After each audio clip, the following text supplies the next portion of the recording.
ने कभी ना कभी तो चैट जीपीटी से अपना होमवर्क करवाया ही होगा, या गूगल जेमिनी से कोडिंग करवाई होगी, या फिर एलॉन मस्क के ग्रॉक एआई के बारे में तो जरूर सुना होगा। जब ये टूल्स इंसानों की तरह हमसे बातें करते हैं ना, तो लगता है कि ये कोई जादू है, शायद कोई एलियन टेक्नोलॉजी। पर सच्चाई ये है कि ये कोई जादू नहीं है। ये तो बस मैथ्स, डेटा और कोड से बनी एक रेसिपी है। एक ऐसी रेसिपी जिसे अगर कोई समझ ले, तो वो अपना खुद का मिनी चैट जीपीटी भी बना सकता है। तो सवाल ये है कि आखिर इस रेसिपी में है क्या? आज हम दुनिया के टॉप एआई इंजीनियर्स का इस्तेमाल किया हुआ पूरा का पूरा रोड मैप समझने वाले हैं।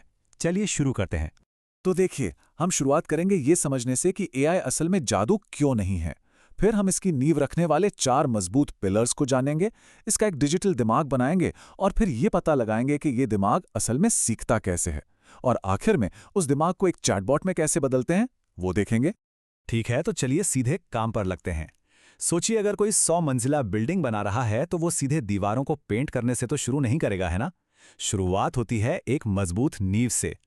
ठीक वैसे ही एआई बनाने के लिए हमें 4 जरूरी चीजों की एक पक्की नींव रखनी पड़ती है। ये 4 पिलर्स हैं: पाइथन प्रोग्रामिंग, डेटा को संभालने वाले टूल्स, कुछ बहुत जरूरी मैथ्स और एआई फ्रेमवर्क। चलिए एक एक करके समझते हैं कि ये क्या है और इतने जरूरी क्यों हैं। सबसे पहला पिलर है पाइथन। पर पाइथन ही क्यों? सोचिए, अगर किसी को एक चीनी इंसान के साथ काम करना है तो उसे चीनी भाषा सीखनी पड़ेगी। ठीक वैसे ही एआई के साथ बातचीत करने के लिए सबसे आसान और सबसे पावरफुल भाषा पाइथन ही है। अच्छा, अब हमारे पास बात करने के लिए भाषा तो आ गई, पर अब हमें एआई को कुछ खिलाना भी होगा। और एआई का पसंदीदा खाना है डेटा। और इस डेटा को परोसने के लिए हमें नमपाई और पांडास जैसे टूल्स की जरूरत पड़ती है, जो बहुत सारे डेटा को संभालने के लिए ही बनाए गए हैं। इसको ऐसे समझिए, अगर किसी के ऊपर 1000 किताबें फेंक दी जाएं, तो वो तो कंफ्यूज हो जाएगा। पांडास और नमपाई यही काम करते हैं। वो उन 1000 किताबों को लेकर उन्हें एक साफ सुथरी व्यवस्थित एक्सेल शीट जैसा बना देते हैं, जिससे एआई के लिए उन्हें पढ़ना एकदम आसान हो जाता है। और अब आते हैं सबसे बड़े सीक्रेट पर, मैथ्स। क्या सच में लगता है कि चैट जीपीटी हिंदी या इंग्लिश समझता है? बिल्कुल नहीं। कंप्यूटर सिर्फ और सिर्फ नंबर समझते हैं, और इसीलिए हमें 3 तरह की मैथ्स की जरूरत पड़ती है। पहला है लीनियर अलजेब्रा। ये वो मैथ्स है जो शब्दों को नंबर्स में बदल देती है। मतलब एआई के लिए सेब का मतलब शायद 10 हो सकता है और केला का मतलब 20। इस तरह वो हमारी भाषा को अपनी गणित की दुनिया में ट्रांसलेट कर लेता है। दूसरा है कैलकुलस। जब कोई पहली बार साइकिल चलाना सीखता है और गिर जाता है, तो उसका दिमाग उसे बताता है, अरे अगली बार थोड़ा बैलेंस बनाकर रखना। एआई भी गलतियां करता है। कैलकुलस वो मैथ्स है जो एआई को बताता है कि उसने कहाँ गलती की है और उसे कैसे सुधारना है। एआई की दुनिया में सीखने की इसी प्रोसेस को ग्रेडियंट डिसेंट कहते हैं। और तीसरा है प्रोबेबिलिटी, यानी संभावना का गणित।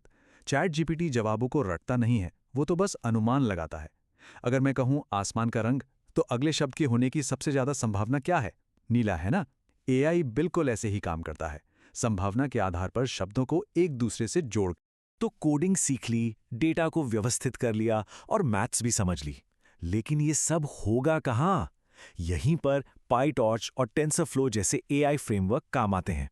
कल्पना कीजिए कि आपके पास सब्जियां और मसाले तो हैं, पर उन्हें पकाने के लिए गैस स्टोव और बर्तनों की जरूरत तो पड़ेगी ना। ये फ्रेमवर्क वही स्टोव और बर्तन हैं जो गूगल और मेटा जैसी कंपनियां हमें मुफ्त में देती हैं। तो लीजिए, हमारी नींव अब एकदम मजबूत है। अब चलिए कंप्यूटर के अंदर एक इंसानी दिमाग बनाते हैं। हम ये पता लगाएंगे कि ये न्यूरल नेटवर्क क्या बला है और एक मशीन सोचना कैसे शुरू करती है। देखिए, हमारे दिमाग में अरबों न्यूरॉन्स होते हैं। साइंटिस्ट्स ने इसी डिजाइन को कंप्यूटर में कॉपी किया है, जिससे बनता है एक न्यूरल नेटवर्क। इसे कंपनी की तरह सोचिए।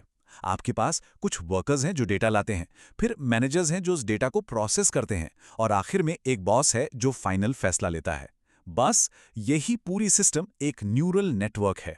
अब जब नेटवर्क बन गया, तो हो सकता है कि वो बहुत ज्यादा डेटा से कंफ्यूज हो जाए। यहीं पर एक्टिवेशन फंक्शन काम आते हैं। वो एक गेट कीपर की तरह काम करते हैं। ये तय करते हैं कि कौन सा डेटा जरूरी है और किसे बाहर फेंकना है। ये बिल्कुल स्कूल के 33% पासिंग ग्रेड जैसा है। 32 आया तो मतलब फेल, और 33 आया तो मतलब पास। तो अब आता है सबसे बड़ा सवाल, ये एआई आखिर सीखता कैसे है? इसे समझने के लिए हम दो बहुत ही आसान कॉन्सेप्ट्स देखेंगे, जिन्हें एक टीचर और स्टूडेंट के रिश्ते से बेहतर कोई नहीं समझा सकता। इस सीखने की प्रक्रिया में दो मेन किरदार हैं। एक है लॉस फंक्शन, जो टीचर की लाल कलम की तरह है, और दूसरा है बैक प्रोपिगेशन, जो कि एक स्टूडेंट का अपनी गलतियों को सुधारने जैसा है। सोचिए कि एक बच्चा मैथ्स का टेस्ट दे रहा है। टीचर एक लाल पेन से गलत जवाबों पर निशान लगाता है। ये है लॉस फंक्शन, जो एआई को बताता है कि वो कितना गलत है। फिर बच्चा घर जाता है, अपनी किताब खोलता है और अपनी गलतियों को सुधारता है। जब एआई वापस जाकर अपनी कोडिंग को एडजस्ट करता है तो उसे बैक प्रोपगेशन कहते हैं, और हजारों बार टेस्ट देने के बाद एआई आखिरकार परफेक्ट हो जाता है। तो अब हमारे पास एक ऐसा दिमाग है जो सोच सकता है और सबसे जरूरी अपनी गलतियों से सीख भी सकता है। हमने सफ़र का एक बहुत ज़रूरी हिस्सा पूरा कर लिया है, और अपनी मशीन के लिए एक सोचने वाला दिमाग बनाना एक बड़ी कामयाबी है। लेकिन कहानी अभी ख़त्म नहीं हुई है। पर एक मिनट रुकिए, ये दिमाग अभी भी अंधा और गूंगा है।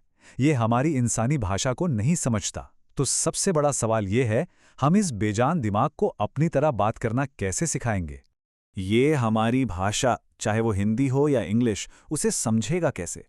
ये सिर्फ एक तोते की तरह रटने के बजाय असल में एक इंटेलिजेंट चैट जीपीटी कैसे बनेगा? जैसा कि कहते हैं, असली खेल तो अब शुरू होने वाला है। अगले हिस्से में हम गूगल के सबसे बड़े सीक्रेट ट्रांसफॉर्मर आर्किटेक्चर को समझेंगे। हम ये दिखाएंगे कि कैसे एक 100 गीगाबाइट के एआई को 4 गीगाबाइट रैम वाले पुराने लैपटॉप पर चलाया जा सकता है। हम इसे झूठ बोलने से रोकेंगे और इसे एक स्मार्ट असिस्टेंट में बदल देंगे। अगर कोई सच में भविष्य के लिए तैयार होना चाहता है तो अगला हिस्सा एक गोल्ड माइन होने वाला है। जल्द ही मिलते हैं।